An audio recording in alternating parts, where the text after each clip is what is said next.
Hello YouTube viewers, welcome to அம்மா சமையல். இன்னைக்கு நம்ம பார்க்க போறது காளான் சூப்.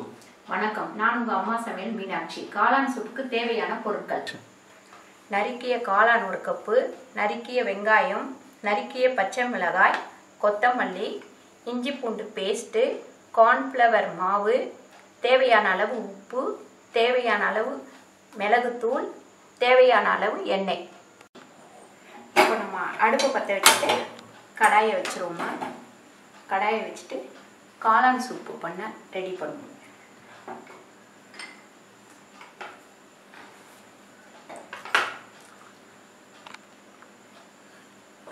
கடாய் வந்து காயிடும்.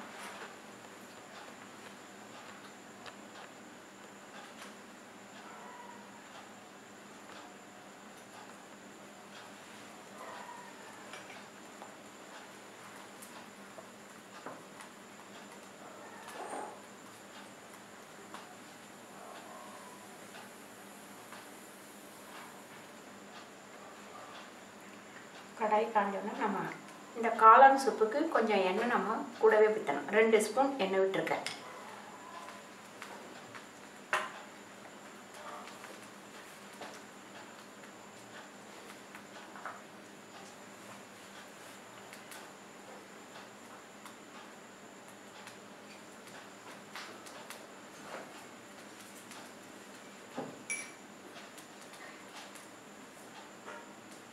எண்ணெய் காஞ்சதும் வெங்காயம் ஒரு பாதி கப்பு போட்டுக்கலாம். இது எத்தனை பேருக்கு செய்யறதுன்னா? இது 2 பேரோட அளவு தான். வெங்காயம் வந்து நல்லா வதங்கட்டும்.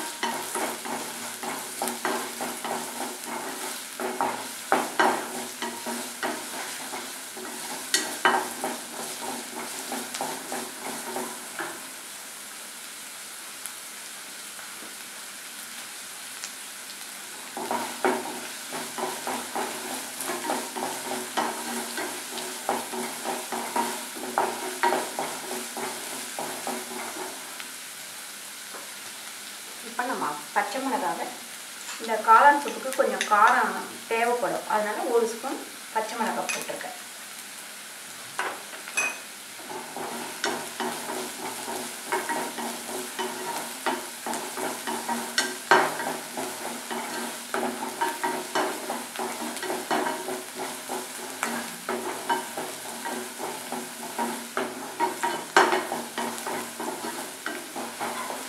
எப்படிங்க அந்த ஆனியன் வந்து கலர் மாறுற வரையும் நம்ம கொஞ்சம் நல்லாவே வதக்கிடணும். ஏன்னா இது வந்து நம்ம அப்படியே வதக்கிட்டு ஸ்ட்ரெயிட்டாக தண்ணி விட்டு உடனே கார்ன்ஃப்ளவர் மாவு போட்டு இறக்கிட வேண்டியதான். அதனால் இந்த வதக்கிறதுலே வெந்துடணும்.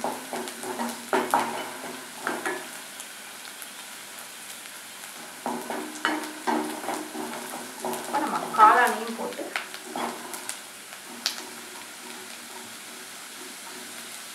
காளான் வந்து ஃபஸ்ட்டு நல்லா தண்ணியில் போட்டு கழுவிட்டு, அதுக்கப்புறம் கொஞ்சோண்டு வெந்நீரில் போட்டு கழுவிட்டு பொடியாக நறுக்கி வச்சுக்கணும்.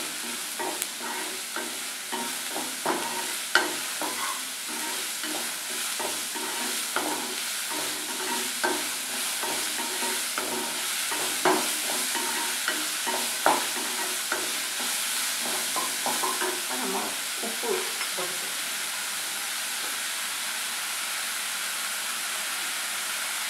கார்ன்ஃப்ளவர் மாவுக்கும் சேர்த்து இப்போ நம்ம உப்பு போட்டுடுறோம்.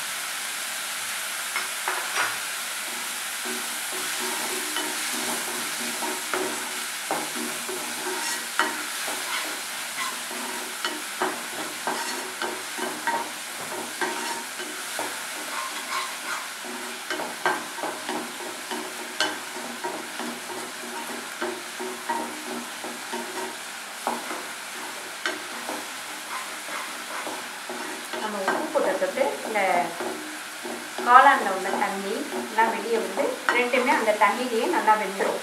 அப்போ தண்ணி ஊற்ற தேவையில்லை. தண்ணி வந்து இப்போதைக்கு நம்ம ஊற்ற தேவையில்லை.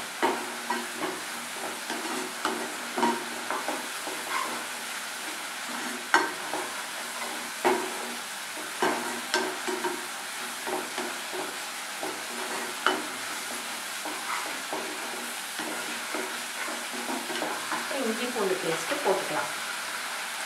இஞ்சி பூண்டு பேஸ்ட்டு நல்லா 1 ஸ்பூன் போடுவோம்.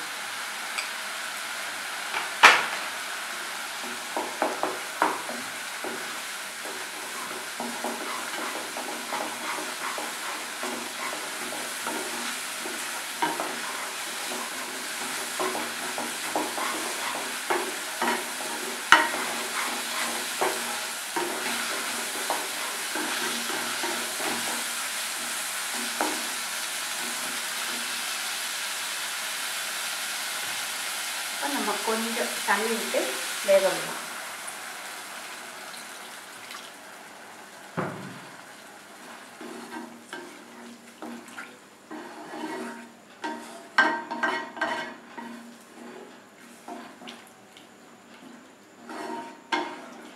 மஷ்ரூம்னாலே குழந்தைங்களா விரும்பி சாப்பிடுவாங்க. இந்த ஈவினிங் டைம்ஸ்ல அவங்களுக்கு ஸ்நாக்ஸ் மாதிரி கொடுக்கறதுக்கு ஈஸியாக இருக்கும். செஞ்சு கொடுத்தோம்னா நல்லா ஹெல்த்தியாகவும் இருக்கும், குழந்தைங்க தெம்பாகவும் படிக்க ஆரம்பிக்கும். இன்னும் கூட கொஞ்சம் தண்ணி விடலாம், ஏன்னா கார்ன்ஃப்ளவர் மாவு விட்டோம்னா ரொம்ப திக்காயிடும்.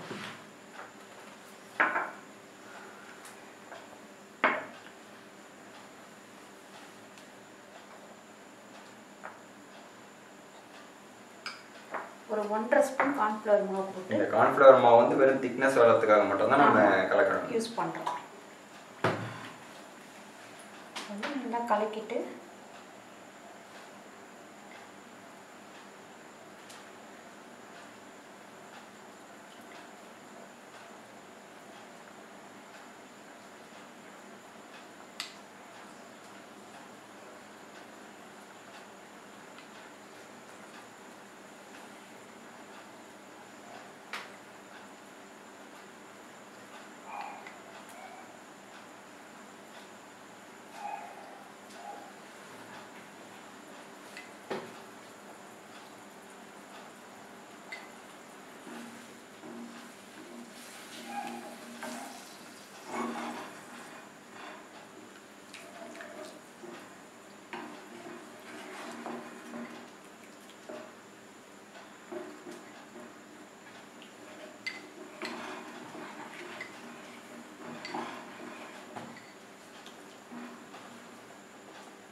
மாவை நம்ம நல்லா கொதிச்சிருச்சு. கார்ன்ஃப்ளவர் மாவை ஊற்றி கலக்கும். இது மஷ்ரூம் அப்படின்றதுனால நல்லா வேகணும். ஆமாம், அதான் பாதி வந்து நம்ம எண்ணெய் விட்டு வதக்கும் போதே நல்லா வெந்துருச்சு. நம்ம அந்த திக்னஸ் பார்த்து வேணும்னா இன்னும் கொஞ்சம் தண்ணி விட்டு கொதிக்க விடலாம்.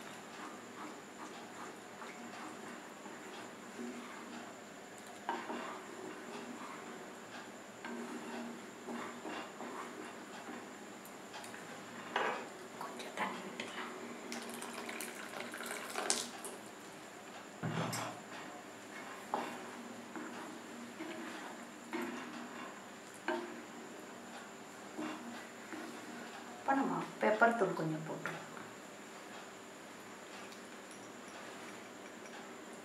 ஒரு 1/2 ஸ்பூன். ஏன்னா நம்ம பச்சை மிளகாய் போட்டுருக்கோம், அதனால இந்த காரம் வந்து கரெக்டாக இருக்கும். தேவை இருந்தால் நம்ம குடிக்கும் போது எக்ஸ்ட்ரா போட்டுக்கலாம்.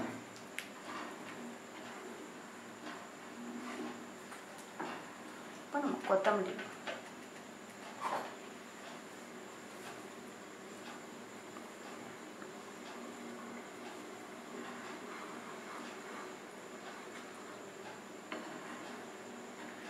காளான் சூப்பு ரெடி ஆயிடுச்சு. இப்போ நம்ம எடுத்து பாத்திரத்தில் ஊற்றிடுவோம். இப்போ சுவையான காளான் சூப்பு ரெடி ஆயிடுச்சு. இதை நம்ம அப்படியே பரிமாற வேண்டியதுதான். இனி நாங்கள் செஞ்ச டிஷ் உங்களுக்கு பிடிச்சிருந்தா லைக் பண்ணுங்க, ஷேர் பண்ணுங்க, சப்ஸ்கிரைப் பண்ணுங்க. மறக்காம உங்க வீட்டில் இந்த டிஷ்ஷெல்லாம் செஞ்சு பார்த்துட்டு சாப்பிட்டு பார்த்துட்டு கமெண்ட் கீழே போடுங்க. நன்றி, வணக்கம்.